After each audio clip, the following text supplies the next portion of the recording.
te bato bazoloba o Mimi Kabea o Mimi abali. Mimi abali ba mesa na kobenga ye madame. Mimi Kabea abali. Boti ko misa mwasi wa bimiseli mbongo bolingo surtout na vie so mutabali mwasi na se ka honorer. Soki mutu wana zaki ntola mwasi. Soki ndenge ni etalinga te mais Mimi Kabea batu s'il vous plaît bo benga madame Mimi. Boza eza bien te bo mal poli. Si bo benga Mimi Kabea c'est pas bon. Madame Mimi Kabea parce que Aza officiellement mariée. Oh on ezaki ye oh ezaki ni montage te. Eza libala ndenge mwasi ba pese donc ba famille elie mbongo nyonso. Famille liée.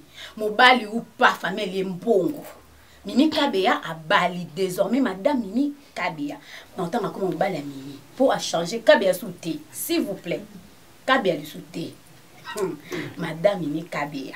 Botika kwa insulter muntu. Muntu moko te na vili bala neso tout ba na nzimite yu mtu ota ngota commentaire wana mobali wa dévierge ayo nde bovana. Est-ce que mobali dévierge ndo vana? Yo ko changer ki? Hein? Nde ko na pe mansoni kala mingi azopala. Ezate so mwa so zaka na mobali oboyana e koma a charge. Ezaka nga mutu na sunga ka nzamba le kaka à travers mutu. Okita nzamba na pembete. Alors ba ke ngayo nzamba na nzamba la pembe nzamba osala ka à travers mutu. Sko mutu yo nzamba le kaki pa sala à travers ye. Et comment ngambo bando tinga makaka. Ni ndongo esila te. Bon respecter madame Mansoni pe na bengi madame pour toti réunion na famille.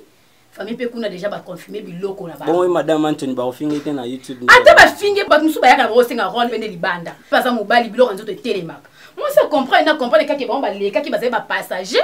Nga siko madame. Nde Mansoni komi mais Mimi Kabea s'il vous plaît ba bo benga Mimi Kabea. Bosaka madame Mimi Kabea. Un montage, je vous love.